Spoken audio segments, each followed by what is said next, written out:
Hey, what's up, Baltimore? Welcome to the Voices of the People podcast, presented to you by Greater Baltimore Urban League. This podcast is your dynamic platform for authentic conversations, diverse perspectives, and uplifting narratives from the heart of our community. Get ready to tune in and be inspired as we amplify the voices of change makers, innovators, and everyday heroes, shaping the fabric of Baltimore and beyond. From insightful interviews to empowering stories of resilience and progress, Voices of the People is your go-to destination for positivity, empowerment, and connection. Hey guys, welcome to the Voices of the People podcast, and it's your favorite host, Shia Rice, and I am going to let this beautiful Black queen introduce herself. Leah, introduce yourself to the people, please. Absolutely. Hello, everyone. My name is Leah Hairston. I'm the CEO and founder of Sweet Bee Services, like the birds and the bees. Mm-hmm. We are a Baltimore-based doula agency, and we're on a mission to end maternal mortality. That is amazing. Thank you. Before we went live, I was just bigging her up about how proud I am of her being a Black doula here in Baltimore City, because you're from Baltimore City, right? I'm from the county, but City, live county, in both. Yes. I'm a Baltimore girl. Baltimore girl. Yes. And she was mentioning something about her dads and come on, tell me the name of it. The Daddies and Doulas podcast. Tell me about that. So we have found that in addressing maternal mortality concerns, you have to include Black dads. I feel like it is important for us to acknowledge that Black dads play a significant role in the care for their families, and oftentimes, historically, dads have been pushed out of the experience, out of the conversation, and so in honoring the Black men in my community, we incorporate dads. And so how do you get dads to show up to be interested in being involved in, what you do? I asked them to be at the first consultation. So I asked if you could bring your partner to the consultation, that would be great. And so they show up and they're normally in the back. And I'm like, hey dad, hey partner, how you doing? They're like, I'm good. I said, you here because we asked you to be home? They're like, yeah. I said, no worry. By the end of this time, you will understand why we asked you to be here. And so we sort of have an icebreaker in the consultation, encourage them to understand that their voice plays a very significant part in the experience.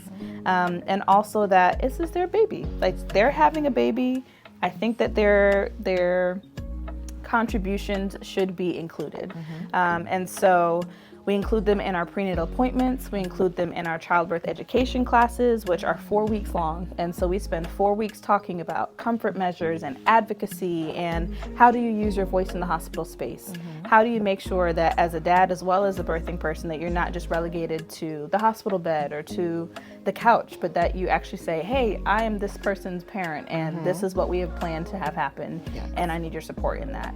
And when they're a part of the process, they're a lot more supportive. Yes. They know how to support because you help teach them how to support. Because I can tell you, honey, let me tell you, when I had my first baby, I did not want that thing in the room with me because he did not know how to support me in that moment. And it wasn't that, we were at odds. It was not the case. It was just, he didn't know how to support me in that moment. So I actually put him and my dad out the room because my dad just kept kissing me on my forehead. And I was like, Dad, I'm in labor, get out. You know what I'm saying? They're anxious. Yes. We don't acknowledge the range of emotions that men are allowed to feel. And so a lot of times I found our dads are anxious. They want to protect their partner. They want to protect their baby, and we don't give them anything to do. So they sit there with all this emotion. I'm like, no, we're going to channel that. I need you to use this energy. Yes. I need you to go get water. I need you to get ice. I need you to rub feet. I need you to tell the nurse she can't come in here anymore.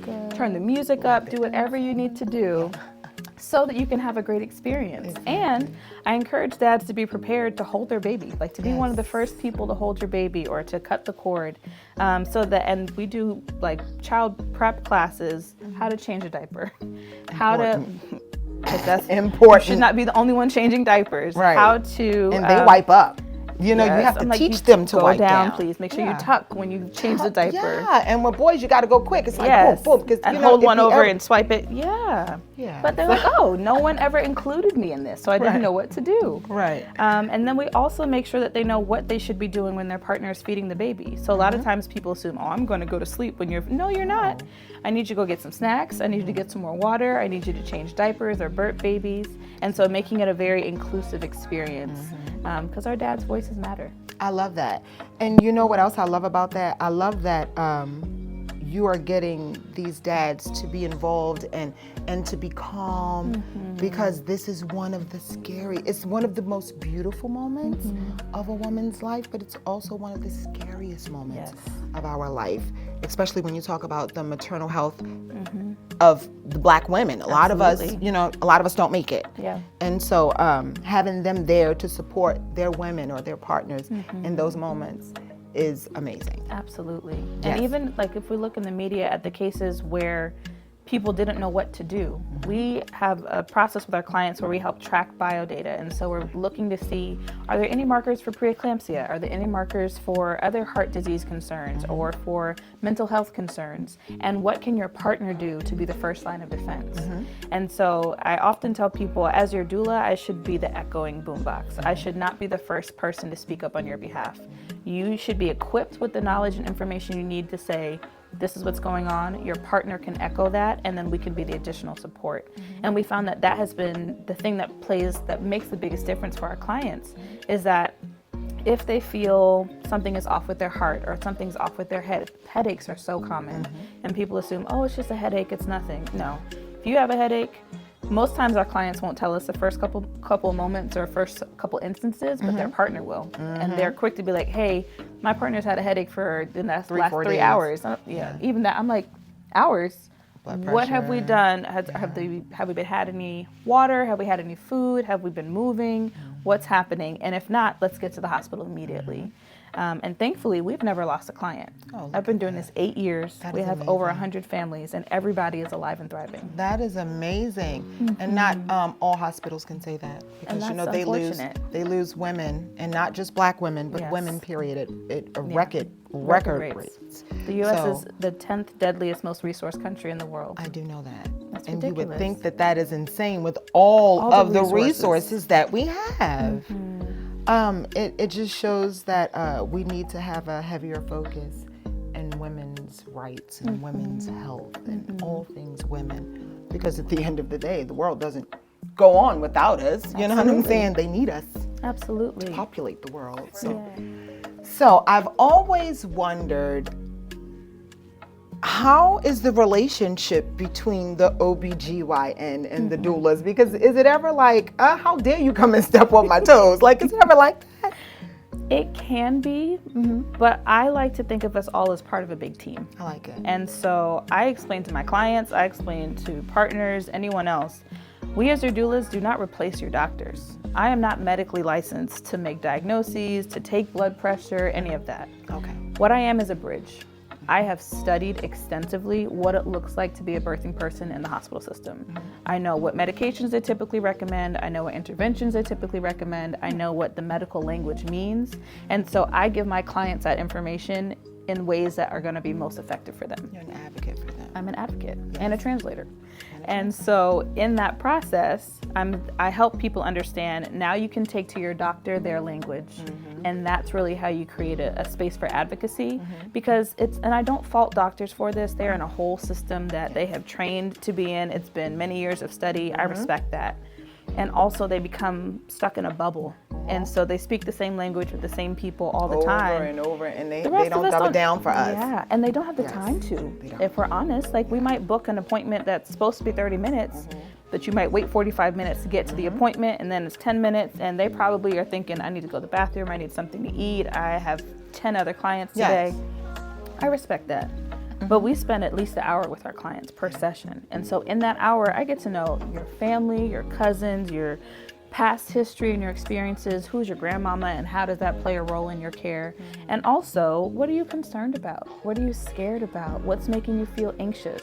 And how can I help to illuminate the scaries so that now you have a clearer understanding of what is a part of the experience, what you want to be a part of your own experience, and how to protect yourself from things that you don't want to have happen. Exactly. So if it's a mom that's coming to you and she's about to have a baby and she's anxious about whatever, right? She's anxious about bringing her Black boy into this world. What do you do to help her ease that anxiety? A number of things. Yes. So I love the analogy of little kids and and monsters in the closet. If you're a little kid and you don't know what's in the closet and the lights are off, it's really scary because you don't know what's happening. There's might be sounds or lights or whatever is going on, or shadows, I should say. And so when you turn on the light and you go to name everything, it gives you the power to know, I know exactly what's there and I'm prepared. That's what we do as doulas. We turn on the light and we help illuminate for people. Here's what the birth process is typically like. Here's what it looks like in a hospital. Here's what it looks like in a home birth experience. Here's what a C-section means. Here's when you might need a C-section. And then I tell people, now go to your physician with, these are my questions. I've heard these things, or I've heard about these statistics. I don't like that. Am I a candidate for this experience? Or am I somebody who is at greater risk of this experience? How can we work together to help mitigate my risks? And then we as their doulas make sure that from an emotional and mental standpoint, we're connecting them to resources. So I created a coloring book because I believe in affirmations and the power of your words. But I wrote like 100 affirmations and would tell people, go read, affirmations over yourself. And they're like, okay, but no, I'm not. I have too many things to do in my day. No, that's a fact. I'm tired. Ask me to write an affirmation at 5 o'clock. Because I'm tired. I've been at work. I'm 8 months pregnant. My feet are probably swelling. And you want me to go write affirmations on the wall? No. But if I tell you, hey, do you like to color? Yes, of course I want to color. Tap into color and play therapy. Yeah. And so I created the New Mama's Affirming Coloring Book. Period. And we got examples. Yes. Look at this, Voices of the People. She put examples. Let's flip through. Because I wanted us to see ourselves in empowering experiences. This is amazing. And thank you. This allows us to incorporate mindfulness because you have to sit and you have to color in the words. You have to think about using your instincts. You have to think about who's on your birth team. You have to think about what would it look like for me to have the birth experience I want. And that is what I believe is our inherent right, but it is considered a privilege in this country for those who are not at great risk of dying. And so I wanted to make that a right for my clients again. I love that. We're not going to flip through every page of the book because we don't want people to copy it. You can get it online. Tell them where to find this book. Yes, it's actually on our website at www.sweetbedoula.com. If you go to Meet Doula Leah, you can find it in my bio. And it's also on Amazon. Oh, great. So yes, easily accessible. Easily accessible. You guys have a few platforms to go by that. Yes. So I'm going to go back to something that you said. I think that after listening to you explain what doulas do, I never really knew what you guys did, right? I think that every mother that's about to have a baby needs to have a doula. Yes. And I say that because my very first birthing experience with my daughter was so scary for me. And I had to have my pregnancy was great. I was in the military. I was really, really healthy, great pregnancy. Last minute, all of a sudden, it's like, oh God, things are not going well. My daughter's heart rate was starting to drop. My heart rate was starting to drop. And they were like, you got to have a C-section, emergency C-section. But I couldn't stop shaking to even calm down, to have him find a needle to put the thing, but had I had a doula to explain all the things that could go wrong, because like you said, the OBGYNs don't always have the time to explain to all their patients in depth every step of the process. But doulas do that, and you guys enable a sense of security to the families. Absolutely. And I think that all moms need doulas. All mothers that are about to have children need doulas. Absolutely. I tell people all the time that every birthing person deserves a doula. I believe so. I don't care where you are, what your circumstances are financially or otherwise, you deserve an advocate. I agree. So let's get into what made you want to become a doula. Yes. I am the oldest of 4 children. Okay. And so I grew up, my parents would go to the hospital and come back with a baby. And they did that multiple times. We were all born within 5 years of each other. Not just go to the hospital and come back with a baby. How did this happen? I had all these questions. I'm like, okay. We had a whole song in our house about when there's a brand new baby in the home. And I had a Cabbage Patch doll. Her name was Sonia. Okay, Sonia. Sonia was Cabbage Patch doll named Sonia. The black one? Yes! Was it? Were all the black ones named Sonia? I don't know. Okay. I haven't really done my research on that. Me neither. But I knew my little Cabbage Patch doll, she was everywhere with me. Everywhere. And when my mom was breastfeeding my siblings, I was breastfeeding Sonia. And when she was changing a diaper, I was changing a diaper. And so I learned from watching my mom, this is how you care for babies. It wasn't until I got older that I would start to ask questions like, well, what was it like being in the hospital? And she started to share that she'd had some pretty dramatic experiences. And I was like, is that the norm? Like that, I don't like that. Like how it's supposed to be, Mom. If I want to have children, is this going to be part of my experience? And so I'm a very curious woman, and I would ask my godmothers and other women in my family, and I saw this pattern of having negative experiences. Either the doctors, like you shared, the doctors maybe didn't explain something, or something shifted so quickly that they had to make a rush decision, and they felt like, well, this is what they're saying, and so if they have studied, they know what's best, and I'm just going to go with it. Yep. They're the doctors. We're the patients. Yes. So they know. And I felt like that's not right, because I live in my body. I need to be able to tell you what's going on with my body and what help I need from doctors. And so I felt really called to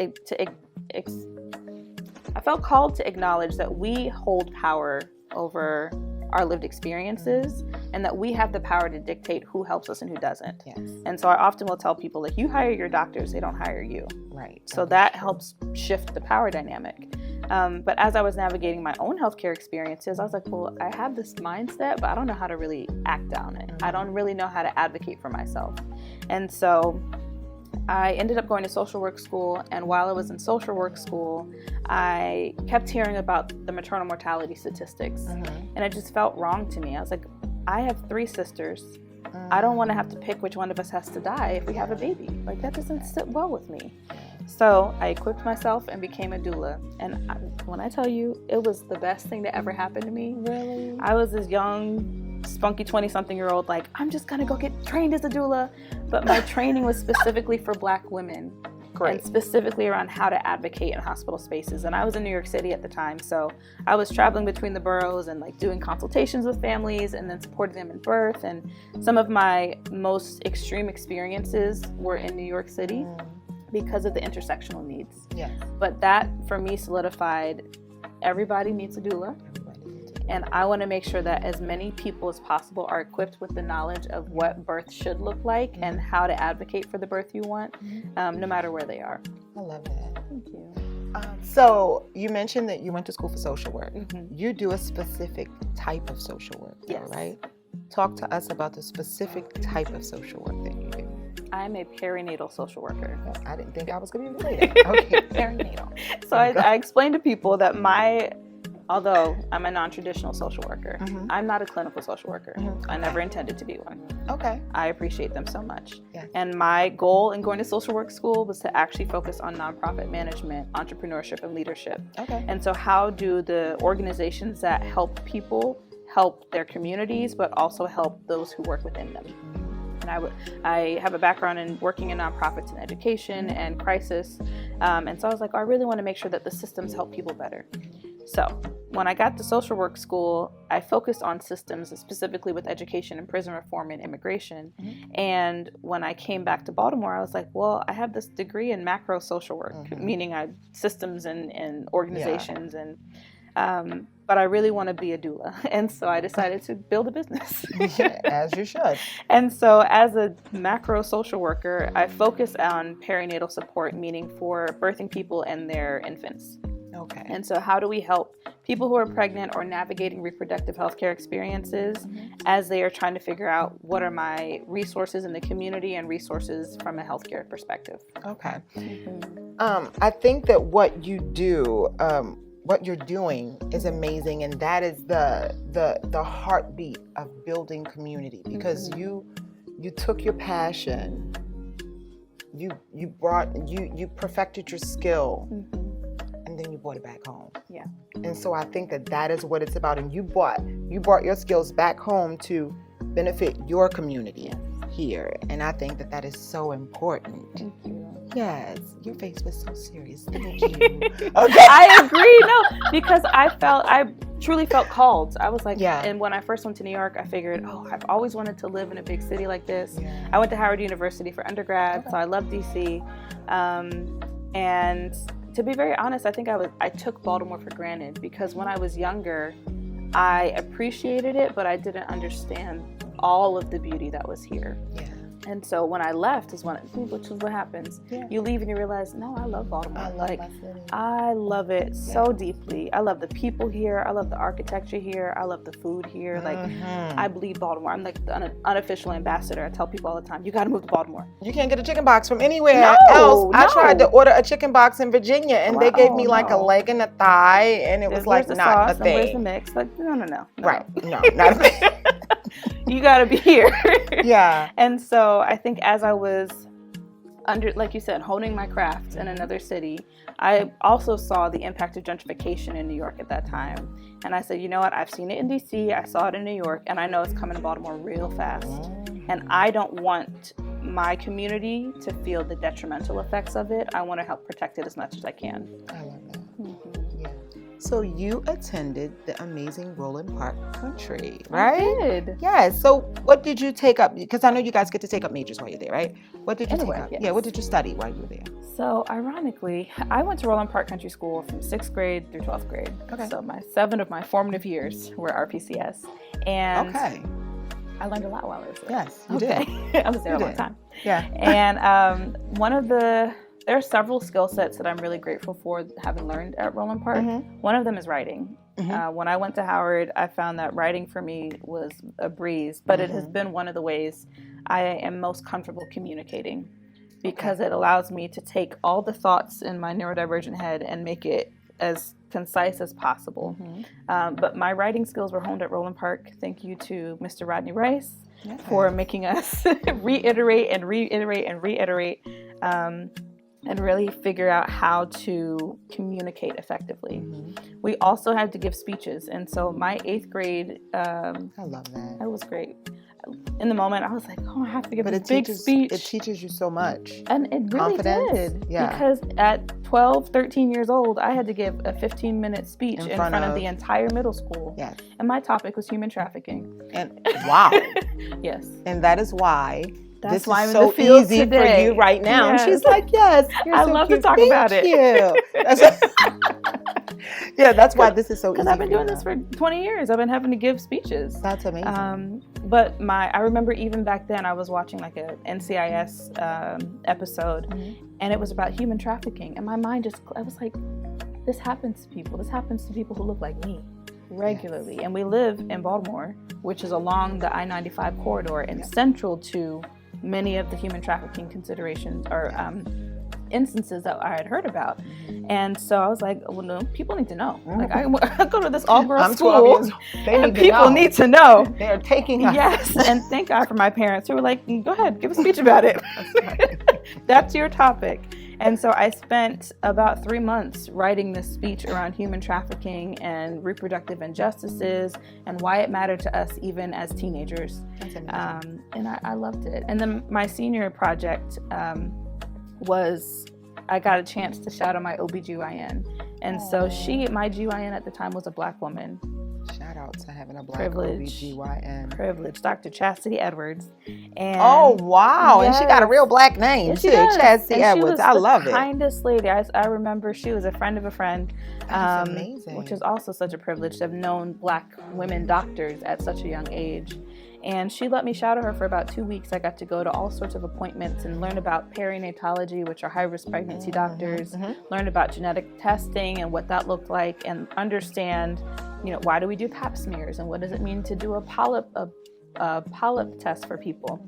And so in that experience, I also decided, I'm going to go be a doctor, and wrote my speech around understanding reproductive health care, understanding how to advocate when you go to your first gynecology appointment, and equipping the entire upper school at that point, or the high school, around how to work with your OBGYN.